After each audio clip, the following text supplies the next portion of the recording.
Pernah nggak kamu lihat orang yang udah bersikap benar, tapi malah disingkirkan? Atau mungkin kamu pernah dengar berita tentang guru honorer yang dipecat karena menuntut haknya? Kadang dunia terasa sangat aneh. Kita bisa bertahan di sisi yang benar, tapi seringkali dipaksa jatuh oleh keadaan. Kita jatuh bukan karena kesalahan, tapi cara kita mempertahankan diri yang terlalu keras, memperjuangkan ego yang terlalu kaku, dan menjaga harga diri yang dianggap lebih penting dari apapun. Ada kisah menarik yang bisa kita jadikan pelajaran bahwa terkadang mundur lebih baik daripada melakukan konfrontasi. Kisah ini terjadi ratusan tahun yang lalu pada sebuah kerajaan besar di timur Nusantara.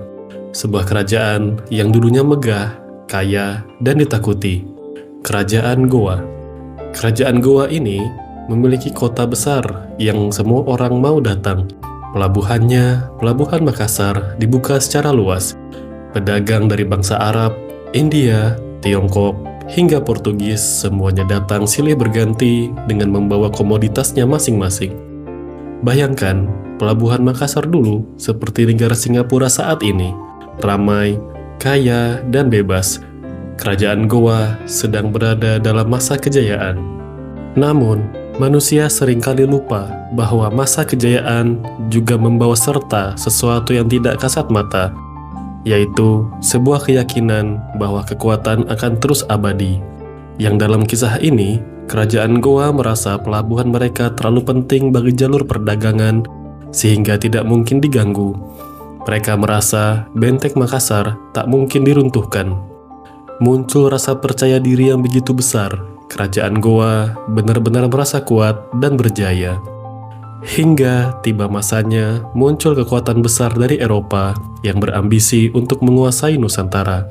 Mereka adalah VOC, perusahaan dagang yang diberi hak oktroy oleh kerajaan Belanda, yaitu hak istimewa yang membuat VOC memiliki kebebasan untuk melakukan monopoli perdagangan, membentuk angkatan bersenjata, mencetak uang, hingga memiliki pemerintahan sendiri. VOC yang datang ke Nusantara bukan sebagai rombongan pedagang biasa. Mereka membawa kapal perang, meriam, serta segenap ambisi sebagai sebuah perusahaan raksasa. Di Maluku, VOC telah memusnahkan pelabuhan bebas dan memaksa rakyat menjual rempah hanya pada mereka. Di Batavia, mereka mendirikan pusat kekuasaan dan tak gentar menggulingkan kerajaan lokal. Kerajaan Goa yang begitu mapan dan mandiri menjadikannya sebagai ancaman bagi VOC. Mereka menganggap bahwa kerajaan Goa terlalu bebas, terlalu kaya, dan memiliki pengaruh yang kuat di Sulawesi Selatan. VOC kemudian mengirimkan utusan untuk menemui Sultan Hasanuddin sebagai raja saat itu. Namun, alih-alih berunding, mereka malah menyampaikan tuntutan kepada kerajaan Goa untuk menutup pelabuhan, memastikan semua transaksi perdagangan melalui VOC, bahkan mengancam menghancurkan kerajaan Goa. Sultan Hasanuddin yang mendengar tuntutan tersebut jelas menolak. Ia menyadari bahwa urusan dengan VOC bukan sekedar urusan dagang. Jika ia tunduk, itu berarti menyerahkan masa depan kerajaan Goa kepada kekuatan yang tak punya belas kasih. Baginya, menerima monopoli VOC berarti mengakhiri sejarah panjang Makassar sebagai pelabuhan bebas. Jika hari ini ia menyerah, maka esok VOC akan menutup pintu pelabuhan, mengatur keluar masuknya barang, mengendalikan harga, dan secara perlahan mengikis martabat kerajaan yang dibangun dengan darah, peluh, serta kejayaan para leluhur. Sultan Hasanuddin memilih mempertahankan kehormatan, meski menyadari jika harga dari keputusan itu sangat mahal. Setelah mendapat penolakan, VOC mulai menghimpun kekuatan militer, menutup jalur perdagangan dengan cara memblokade pelabuhan. Di saat ancaman VOC semakin nyata, kerajaan Goa berada di titik genting. Apakah mereka harus mundur untuk menyelamatkan masa depan, atau mereka harus berdiri tegak demi menjaga kehormatan? Kedua pilihan itu sama-sama berat, namun kerajaan Goa, seperti banyak kerajaan lainnya, terjebak dalam keyakinan bahwa mundur berarti mati. Mereka memilih bertahan, mereka memilih perang, dan pilihan itu akan menentukan nasib mereka ratusan tahun ke depan. Ketika meriam VOC mulai mengguncang Makassar dan benteng-benteng kerajaan Goa mulai roboh, baru terlihat betapa mahalnya harga yang harus dibayar. Keberanian rakyat Goa tidak pernah diragukan, tapi keberanian yang berdiri sendiri tanpa perhitungan melawan kekuatan yang terorganisir dan tak kenal ampun adalah keberanian yang seketika dapat berubah menjadi tragedi. Kerajaan Goa pun akhirnya kalah. Mereka kehilangan wilayah taklukannya. Kekalahan itu mengubah segalanya. Makassar tidak lagi menjadi pelabuhan bebas. VOC mengambil alih semua jalur dagang. Kekuatan Goa runtuh. Sultan Hasanuddin setelah dipaksa menandatangani perjanjian Bonggaya, ia turun tahta. Di titik ini, yang tersisa bukan lagi pertanyaan tentang siapa yang benar, bukan lagi pertanyaan tentang keadilan. Pertanyaan yang tersisa hanyalah satu, siapa yang mampu bertahan hidup? Hidup memang tidak adil, jadi biasakan dirimu ya. Ada satu hal yang perlu ditegaskan. Kisah ini bukanlah untuk menyudutkan Sultan Hasanuddin, bukan juga untuk merendahkan keberanian kerajaan Goa.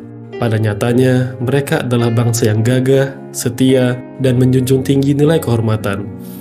Dari kisah tadi, kita dapat belajar bahwa pola yang sama seringkali berulang dalam kehidupan manusia.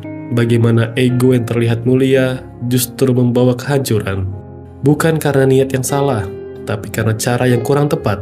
Kadang, manusia terlalu keras membela diri, terlalu ingin terlihat kuat, takut dianggap lemah, sampai-sampai lupa bahwa tidak semua pertempuran harus dimenangkan. Ada kalanya, keberhasilan justru datang dari keputusan untuk mengalah terlebih dulu. Masalahnya, banyak orang menganggap mundur itu sama dengan kalah. Padahal, tidak selalu begitu. Mundur bisa jadi bagian dari strategi, bagian dari rencana besar untuk menghemat tenaga dan menunggu waktu yang tepat. Disinilah pentingnya kecerdasan dalam menyusun strategi. Kecerdasan untuk mengetahui kapan saatnya menyerang dan kapan saatnya bertahan. Kecerdasan untuk membaca situasi.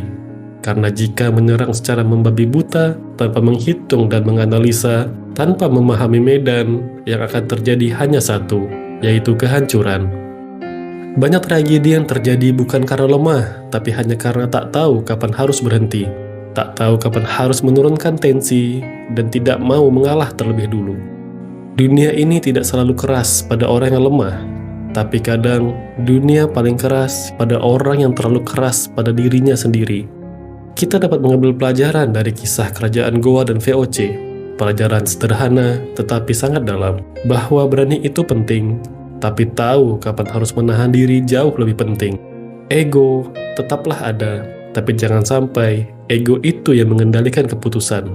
Mundur bukan berarti kalah, menahan diri bukan berarti lemah. Terkadang, itu cuma cara paling cerdas untuk bertahan hidup, cara paling cerdas untuk beradaptasi.